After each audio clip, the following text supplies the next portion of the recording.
Last Tuesday, I was blessed to spend some time hiking with our youth group. We spent about an hour out on some trails around Montgomery Bell State Park, enjoying God's creation and spending time in His Word.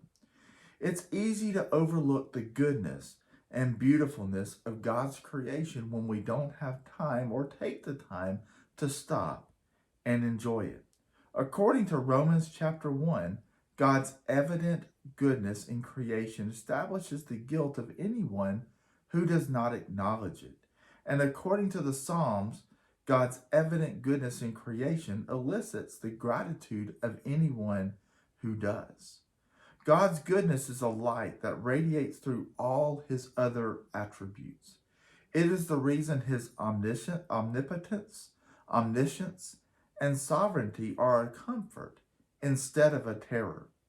We experience God's goodness in 1,000 of everyday graces.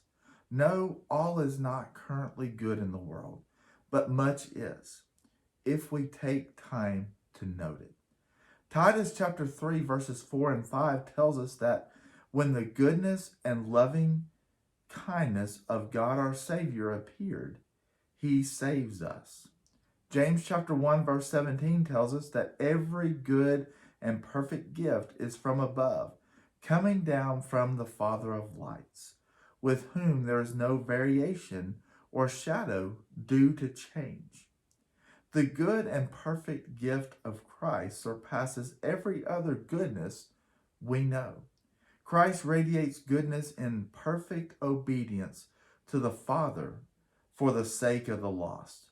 Just as Christ radiates the goodness of God, so should we. And according to him, that goodness should be evident in our lives. God's goodness to others means generosity. It means God gives us good things, not so that they will terminate with us, but so that we will be good stewards with them for others. Be the person who seeks the welfare of others. Be the person who gives without counting the cost.